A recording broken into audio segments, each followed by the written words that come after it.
Olá, meus amigos, aqui Gilmene, o Conde Basile, direto do Santuário Nacional de Santa Saracali, em Itanhaém, no litoral sul de São Paulo. Estou aqui hoje a pedidos dos nossos seguidores que querem saber mais sobre a origem deste santuário dedicado a Santa Saracali, aqui em Itanhaém, no litoral sul de São Paulo. Como que é a origem do santuário? Se interessou? Então pega a sua xicrinha de café, senta no sofá, que nós vamos desvendar esse mistério para você, desmanchar esse crochê, despentear o macaquinho para contar tudo para você sobre a origem do Santuário de Santa Saracali, aqui no nosso Palavra de Amigo.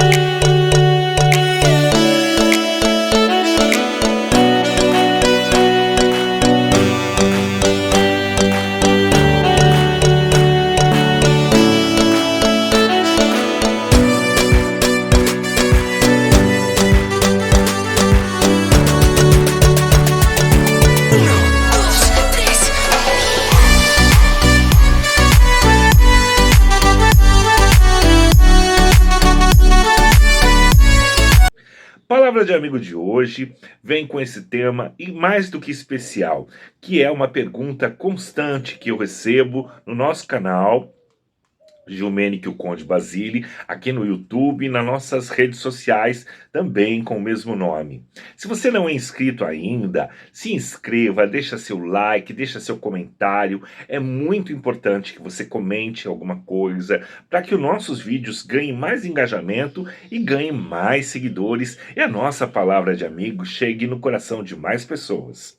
Hoje estou aqui respondendo principalmente a maior pergunta é a origem do Santuário de Santa Saracali aqui em Itanhaém. Quem construiu, por que foi construído, qual o motivo, por que a localidade, né? Por que escolher Itanhaém para fazer o santuário, como foi que isso aconteceu, como Santa Sara entrou na nossa vida. Então hoje nós vamos estar esclarecendo tudo isso para vocês. Bom, primeiramente, eu sou devoto de Santa Saracali já há muitos anos, acho que desde sempre praticamente, porque nós somos de família ciganos. Eu sou descendente em primeiro grau de família cigana, minha mãe é filha de pai e mãe de origem ciganos. Então eu tenho uma descendência pelo ventre materno de ciganos, né? Então a minha descendência é em primeiro grau. E sempre eu fui envolvido com a questão da espiritualidade, porque eu sou de religião da Umbanda, eu sou umbandista de nascimento, quer dizer, eu nasci, minha mãe já era umbandista, praticante, então desde o ventre da minha mãe eu já sou da Umbanda, então eu cultivo, além da minha etnia cigana, eu cultuo a Umbanda, que também tem uma vertente muito grande com a espiritualidade, inclusive os guias, que são os guias também da corrente cigana. E então eu sempre fui muito envolvido com toda essa energia espiritual. E desde os 17 anos, né, quando eu me tornei sacerdote de Umbanda, eu venho trabalhando com as energias de todas as áreas e mantendo sempre a cultura muito forte na devoção de Santa Sara. E aí o que acontece?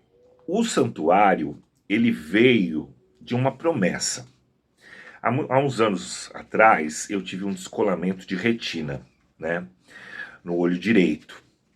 E eu perdi a visão do olho direito, fiquei aproximadamente 4 anos com ele comprometido, apenas vendo através de manchas pretas, porque entrou sangue, aquilo suja o vítreo, né, a parte gelatinosa do olho, e fica aquelas manchas passeando, e preto assim, então você só vê aquele vulto preto passando em um dos olhos, e eu só enxergava com o olho esquerdo. Então o que acontece?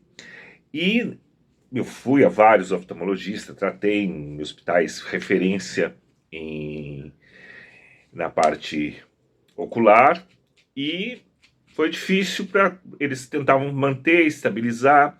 Na época a cirurgia de vitrectomia, que seria a que eu tinha que fazer, ela era muito invasiva, ela era muito agressiva e poderia deixar pior, né? Ainda, né?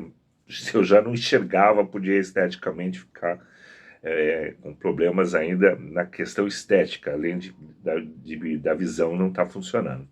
E a visão para mim sempre foi tudo, acho que para todos nós, né? A visão é um dos sentidos do corpo, acho que é muito. Bom, acho que todos fazem muita falta, mas a visão eu acredito que seja uma das mais importantes para quem está acostumado.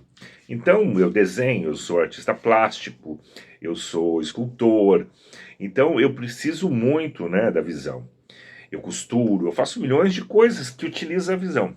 Eu não deixei de fazer nada disso, eu continuei. Logo que eu tive este problema, eu não podia balançar a cabeça, eu não podia fazer movimentos bruscos, e na época eu também já fui bailarino, já fui do palco, né, de cantar, dançar, então eu tive que parar um pouco a minha carreira, parar com tudo assim, até que estabilizasse os flashes de luz, porque poderia perder a visão completa e a gente não saberia se daria no outro olho. Então eu desenvolvi uma síndrome do pânico, porque eu comecei a aprender a, a ensaiar como seria sem a visão total. Então eu andava com os olhos fechados porque eu tinha medo de perder a visão do outro olho que ainda enxergava. Então eu desenvolvi essa síndrome do pânico, comecei a ter crises de pânico fortíssimas, então eu cismava que ia morrer, eu cismava que estava passando mal, corria para o hospital, chegava lá, estava infartando, não morria, voltava, do nada parava. Eu cheguei quase a ser desfibrilado uma vez porque eu entrei em parada e voltou. E aí ninguém conseguia explicar, porque a síndrome do pânico não era uma coisa muito falada. Era algo que ainda enganava os médicos, ainda hoje também, dependendo as reações das crises de pânico, né? Elas são tão reais, né? Que os médicos se confundem mesmo com os sintomas. E aí eu passei maus bocados com isso. Aí chegando, já inteirando o quarto ano, o meu médico sempre, vamos aguardar mais um pouco. Eu peguei, ajoelhei no pé dele e falei assim, doutor, por favor, me opera. Porque perder a visão, eu já perdi, e já não enxergo. Agora o meu olho está ficando embaçado. Em relação ao outro, esteticamente, já tá dando para notar, tá uma coisa fosca, tá estranho. E tá me incomodando demais, porque eu enxergo com ele, mas eu enxergo aqueles vultos pretos, então ele começa a atrapalhar o outro. Para dirigir, para tudo, eu dependo de tudo. Falei, meu, pera. Só que eu tinha, antes de ir para essa consulta, eu tinha ajoelhado aos pés de Santa Sara e feito uma promessa a Santa Sara junto com Nossa Senhora Aparecida, porque as duas são uma só. Para mim, que conheço, se você não conhece a lenda, vá nos meus vídeos aí e conheça a lenda proibida de Santa Sara Kali, e lá você vai saber que Santa Sara e Nossa Senhora, a imagem de Nossa Senhora Aparecida, são a mesma pessoa. E aí eu fiz essa promessa e pedi para ela que se eu conseguisse, né, voltar a visão e controlar a síndrome, e eu me dedicaria à palavra de Sara, a que todos conhecessem Santa Sara, tentaria promover um local, uma capela, e ergueria alguma coisa em nome de Santa Sara. E todos os meus aniversários eu iria comemorar nos costumes ciganos em uma festa em homenagem a Santa Sara. E aí esse doutor, eu ajoelhei para ele e falei, eu quero operar, não importa que seja difícil, o que for, eu quero. E ele conseguiu para mim, né? Aí eu fui operar no Hospital São Paulo, referência em retina, né? Com o meu médico é professor de lá, de retina, uma sumidade na área de operações de oculares, principalmente no campo da retina. E ele falou, então tudo bem, se você assume, vamos lá. É mais, mas não vou te dar expectativas, porque vai ser mais uma questão estética. Falei, ok, vamos lá. Aí fui, e a operação durante a operação, perfurou a minha retina, né, como ele temia, e aí, de pronto, eles fizeram um laser para soldar a retina, né, tudo com anestesia local, então eu vi tudo o que aconteceu, as agulhas enfiadas dentro do meu olho, retirando todo o vítreo, né, que é a gelatina do olho. Só que normalmente eles retiram, limpam, né, para tirar toda aquela sujeira, aquelas manchas que estavam ocupando o olho. E eles tinham que tirar aquilo e normalmente eles completam com soro fisiológico dentro ou com óleo, um óleo mineral, no caso, como furou a minha retina, não podia colocar o líquido, teve que colocar gás. Então o olho ficou preenchido com gás até que o próprio olho refaz aquela gelatina do olho, né? Ele mesmo automaticamente faz. E demora em média 40 dias, mais ou menos, para o olho produzir toda a gelatina nova que foi retirada. E colocar o implante, né? Que é uma lente. Então meu olho ele brilha diferente conforme a luz, esse aqui brilha diferente. As pessoas que fazem cirurgia de catarata colocam essa lente igual que eu coloquei, por causa do que o cristalino ele fica comprometido, ele fica turvo. Então foi trocado. Então quem faz sabe disso. Então é uma cirurgia, foram 4 procedimentos diferentes na mesma cirurgia, demorou 4 horas e meia. E ele, continuei, saí de lá todo tampado, e ele falando, olha, toma cuidado, tal. Aí tiveram que analisar pela internet, para eu voltar para minha casa, eu não podia voltar para o litoral, eu não podia, mas como eu tinha casa em Itapecerica na Serra, na época eu morava em Itapecerica da Serra, eles pegaram e viram a altitude que eu não podia nem subir montanha, nem descer por causa da pressão do olho. Então eu consegui ir para lá, deu para ir, fiquei. Aí quando tirei o tampão, o olho todo costurado, meu Deus, vou ficar deformado, preocupado com a aparência, né? Leonino, né, já viu, né? Então, aí foi. E aí eu fui, falei com o doutor, falei, doutor, eu vou poder pôr minhas lentes azuis, que eu quero fazer meu aniversário, e eu quero estar com as minhas lentes de contato, que eu quero fazer uma festa cigana para comemorar a minha cirurgia, então eu quero estar bonito na festa e tal. Aí ele falou assim, olha, se tiver tudo cicatrizadinho, você vai poder estar, você não vai estar enxergando por causa do gás, né? Tem que esperar refazer. Quando tirou o tampão, preto, né? Não vi nada. E fiquei preocupado se eu ia ficar de olho, se eu ia poder botar os olhinhos azuis, né? Pra festa, pra ficar bonito. E consegui colocar tudo. Só que quando chegou a festa de aniversário, eu tava enxergando, assim, igual aquelas televisão de tubo, que antigamente ficava uma faixa só. Quem é mais antigo que nem eu, já pegou as televisões de tubo, né? Principalmente as mais antigas de válvula, que elas se fechavam e ficavam uma faixa para cima, para baixo. Então o olho ficou igualzinho. Então daqui para cima eu enxergava, daqui para baixo eu não via nada. Então naquela festa de aniversário que eu comemorei já com Santa Sara, com tudo, que eu tinha certeza que ela ia me curar, então eu já fiz. Então eu pisava em arbusto, tropeçava em cachorro, criança, tudo que estava daqui para baixo, que eu tenho 2 metros de altura, eu tenho 1,98 m, mas o coque 2 metros, mais o sapato mais 1 metro e pouco, mais o chapéu mais 2 metros e tal lá. Então eu sou muito alto, então daqui para baixo eu não vi, então eu tropeçava em baixinho, criança, eu tropecei em todo mundo, mas lindo, de olhinho claro e tudo. E a visão voltou completamente, como eu tinha certeza que ia. Eu melhorei bastante, né? Controlo, minhas crises de pânico são bem controladas, que foi uma coisa muito terrível. Eu tive a bombada mesmo, aquela crise de pânico mais pesada, e ela é bem controlada. Eu não tenho mais, controlo bem, uso medicamento, mas tá tudo super jóia. E o que acontece? Eu fiquei Falei, não, eu vou fazer as coisas para Santa Sara. O meu médico ficou surpreso, porque ele falou assim, Gil, eu fiz para você uma questão estética, porque o seu olho ele já estava atrofiando, então ele ia ficar muito diferente um do outro, ia ficar feio, e como você lida com a imagem, eu fiz por causa disso, mas eu não imaginava que você ia conseguir realmente recuperar tanto a visão como você recuperou, 100%, eu recuperei 100%, eu enxergo perfeitamente. E aí foi aquela maravilha. E aí eu comecei com as festas ciganas para os meus convidados normais. A festa começou a tomar um vulto grande. Eu consegui vir para Itanhaém, foi onde eu adquiri as chácaras aqui. E comecei a fazer as festas aqui. A festa tomou uma grandiosidade, todo mundo queria vir, todo mundo queria conhecer, mas queria festejar Santa Sara, que não era difundido, né? Não era tão popularizada a cultura de Sara no Brasil.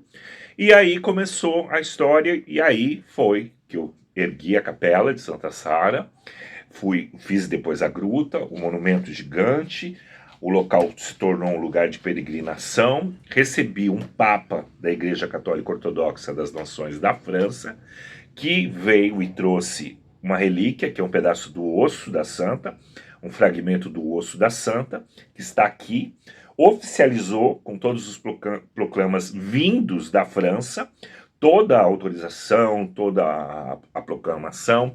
A Academia Brasileira de Ciências e Artes e Cultura, que é a Câmara Brasileira de Cultura, reconheceu, também deu o reconhecimento dela, nacional, da capela e do santuário, mandou até as placas, tudo. Então a gente tem esse reconhecimento da Câmara Brasileira de Cultura.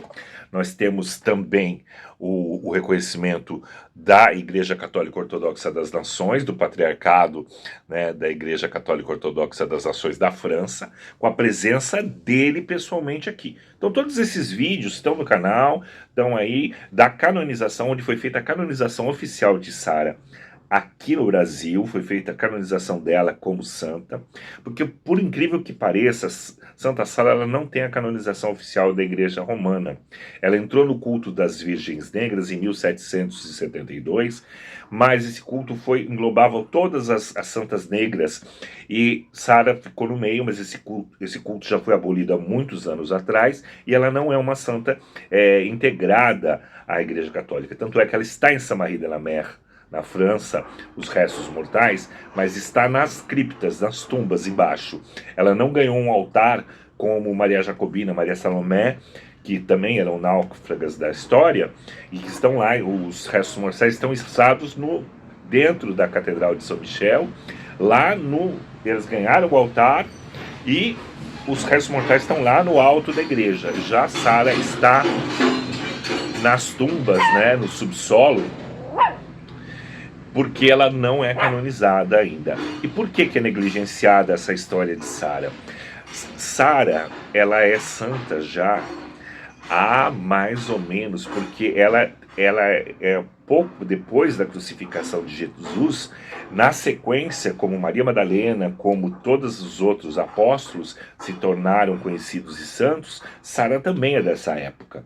Então, como o Brasil foi descoberto em 1500, e então, quando o Brasil foi descoberto, Santa Sara já tinha 1500 anos, né, de existência. E agora, 2022, onde nós estamos, 2022 anos, porque ela é da era de Jesus, é a filha de Jesus com Maria Madalena. Então, se a nossa história é real, nós temos aqui um fragmento do DNA oficial de Cristo aqui, que é esse fragmento que veio de Saint-Marie-de-la-Mer da França, nas mãos desse Papa aqui, que eu nunca imaginei, que uma promessa de uma pessoa, de um devoto, chegaria a isso. Eu nunca me vi como proprietário de um local assim, tão sagrado, de essa devoção toda que me foi imposta divinamente, né, pela santa, essa missão maravilhosa. Este Papa me consagrou como o 4º cavaleiro da Ordem de Cristo. Eu sou o 4º cavaleiro da Ordem de Cristo no mundo. E daqui surgiram milhares de outras coisas que atestaram a veracidade da fé de Sara, que o Brasil começou também a se tornar mais devoto, começamos a saber que a nossa padroeira é uma imagem de Santa Sara, saber das histórias, quer dizer, nós temos um vínculo muito forte com a questão de Santa Sara, e ela não é uma santa nova, ela é uma santa antiga, muito mais antiga que várias outras santas canonizadas pela Igreja Romana, e que a gente imagina e nunca imaginou. Então, essa presença divina dessa santa é apenas a história dela, que é muito forte. E por que que o que dá mais veracidade na história de Santa Sara é a negação que a igreja tem com a oficialização da santidade dela. Porque automaticamente eles não querem uma santa e não querem dizer a realidade sobre a história de Jesus, que ele teve filha, que ele foi um homem que teve família. Então, ela é a parte que eles querem esconder. E ela tiraria a herança patriarcal da igreja para ser a igreja se tornar feminina e matriarcal. Então, existe uma seita, né, de devotos do Santo Graal, que é o Pleonato de Sion, que lá na Europa, né, e que lutam, né, são guerreiros que lutam pela o Santo Graal, pela linhagem do Santo Graal, que é Sara. Então, esse Pleonato de Sion, ele luta muito grande, uma luta contra os Illuminatis e tudo mais, contra aqueles que querem renegar a presença da linhagem viva de Cristo, né, na Terra. Então, tem toda essa história, isso aí. E aí veio aparecer aqui comigo a história de ser em Itanhaém, eu não sei o porquê. Aconteceu de eu comprar essas propriedades aqui, de eu adquirir essas propriedades aqui, aconteceu de eu montar aqui. Eu sempre quis montar algo parecido, mas em São Tomé das Letras, que eu sempre me identifiquei muito com a história de São Tomé das Letras, né, do local, da energia, já cheguei a morar lá e tudo. Mas eu não sei porque fui trazido aqui para Itanhaém. Itanhaém é a segunda cidade mais antiga do Brasil. E aqui tem o primeiro monastério o primeiro monastério a ser construído no Brasil foi construído aqui em Itanhaém, que é o monastério que fica no centro da cidade. Então talvez toda essa história, tudo, essa proximidade com o mar, a história dela, das águas viestes, as águas voltarás. E agora o Castelo Rosa dos Ventos, né, que eu adquiri durante a pandemia aí com a venda da minha propriedade em Itapecerica da Serra, eu acabei comprando o castelo, que é de frente para o mar, onde tem várias grutas, e tem uma cachoeira do lado. E até agora ainda não sei se nós vamos fazer o Santuário 2 lá, ou se a gente transfere esse aqui para lá, como que vai ser, porque o santuário ele é administrado e totalmente cuidado pela minha família, pela minha mãe, por mim, por meu filho, pelas pessoas da minha família só, a nossa família aqui. Nós não temos empregados, nós não temos nada, nós é que trabalhamos. Tudo que vocês estão vendo aqui dentro da capela, nós estamos dentro da capela do santuário. Nós temos a gruta, temos a imagem gigante, isso tem quem acompanha minhas redes sociais e o canal, já viu várias vezes vários pontos aqui do santuário. E aqui tudo é feito à mão. Até a imagem delas, tudo foi esculpida por mim, foi criado por mim pela intuição divina, com nossos recursos, sem captação nenhuma de recursos de fora, né, que seria com prefeituras ou com coisas assim. A gente não recebe verba nenhuma de nada, é uma instituição completamente particular e aberta ao público por devoção, por uma missão espiritual. Então, ela me escolheu, eu estou seguindo adiante com isso e com muito amor no coração e vendo cada dia mais milagres acontecerem. Durante a construção da capela, 3 milagres aconteceram, por isso a canonização oficial daqui da Santa aqui neste local, com os milagres comprovados aqui, que foi, por isso quando o Papa veio para a oficialização daqui do santuário. Então, Para essa canonização, foram comprovados 3 milagres já com a santa aqui neste local. Depois disso, dessa inauguração, de tudo mais, milhares de milagres de pessoas que vêm trazer seu lenço, trazer seu manto, rezar. Tem pessoas que desde a da porta de entrada até aqui já começam a rezar, chorando, se prostra de joelhos aqui. Cada hora é uma história, cada caso é um caso diferente. Tem coisas assim muito bacanas, pessoas de tudo.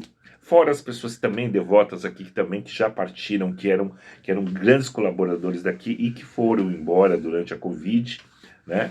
E o santuário está aberto só para visitação. A gente não tem a prática de as pessoas vêm às vezes eu posso arrear trabalho, eu posso, sabe? Porque como a gente tem o santuário aqui, nós temos o museu dos orixás, nós temos o templo escola de Umbanda, cada um no seu quadrado, tá? Não tem uma mistura. É um espaço multirreligioso, como a Santa, que ela abrange todas as religiões e a fé de todas as pessoas, né? Todas as raças, credos, sexualidades, poder aquisitivo ou não, tanto faz, ela não tem distinção de nada. Então nós temos essa prática aqui dessa forma. Então todos são muito bem acolhidos, como Santa Sara é, né? E sempre foi essa peregrina e essa mentora e propagadora da palavra de Cristo, né? Como a força de Cristo era, acolhendo como Cristo sempre acolheu todas as pessoas. Então, por isso, aqui é um espaço multirreligioso. Aí nós temos a pirâmide de cura, que é para os extras e intraterrenos, que nós acreditamos que Jesus tenha sido o maior contactado, né? O maior ser dimensional a ter habitado a Terra e trazido todo esse poder para nós. Então, isso é muito importante. E assim surgiu o Santuário Nacional de Santa Sara Calha, através de uma promessa, através da devoção de uma família, através do amor e principalmente da fé, né? Da propagação da fé. E a escolha não foi minha, a escolha foi dela. E eu estou aqui para o que der e vier. Não somos o único, não somos, e espero não ser o último, local de adoração a Sara, de devoção a Santa Sara. Espero que essa iniciativa toque no coração de várias pessoas, que abram as portas para difundir esta fé tão milagrosa, tão maravilhosa que é Santa Sara. E espero que vocês também vejam a lenda dela, assistam, saibam mais sobre a história de Santa Sara, que é muito rica em detalhes, o porquê dos ciganos serem devotos de Santa Sara. Ela não é cigana de nascimento, ela não era uma escrava, ela era filha de Jesus com Maria Madalena, que se disfarçava de escrava para não ser perseguida. E ela foi acolhida pelos ciganos quando chegou a Samarri de la Mer. E aí ela viveu entre os pobres, os ciganos e os desvalidos. Então, os ciganos já adoravam Sara em vida. Por isso que ela se tornou a padroeira do povo nômade, do povo cigano, que foi quem a acolheu no náufrago. Tá? Então, tem várias histórias sobre Santa Sara, mas a maioria não rima lé com cré, então deixa uma história muito sem pé nem cabeça. Por quê? Porque todos temiam falar sobre a maternidade e a paternidade de Sara, quem seria a mãe e o pai de Sara. Por isso que as histórias não batem. Quem não conta a realidade dela ser a filha de Jesus com Maria Madalena, a história não vai bater nada com nada. Vão sempre contar algo de diferente. E como a linhagem do Santo Graal vem através da filha que Jesus teria tido, que é Sara, aí você começa a entender melhor, né? Porque aí vão para os evangelhos apócrifos que foram retirados. Quando a gente se prende muito à questão bíblica, né, fica num factoide que foi propagado durante centenas de anos, né, para que o monopólio da igreja se tivesse num local só, e que a história de Jesus não fosse contada como a verdadeira, justamente porque Jesus foi colocado dentro de um monopólio pela igreja e não podia sair nem nada da historinha que contaram sobre ele.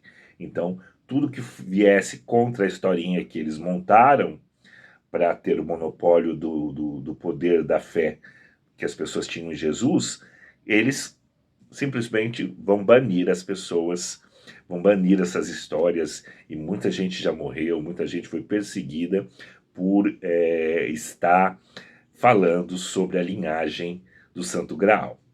Bom, espero que vocês tenham gostado, aprendido um pouquinho mais aqui sobre o Santuário de Santa Sara Kali. Deixa seu like, se inscreve no canal, deixa aí sempre no finalzinho, se você chegou até o finalzinho, deixa uma frase, deixa um emoji, qualquer coisinha assim, para que o nosso canal continue com engajamento, continue crescendo, para que a nossa palavra de amigo chegue em novos corações. Tá ok? Um beijo no coração de vocês. Eu fico por aqui com a fé de Santa Sara, emanando para vocês com seu manto sagrado aí no seu lar. Você que agora precisa de uma força energética, uma força de luz, Santa Sara esteja no coração de vocês. Um beijo e tchau, tchau!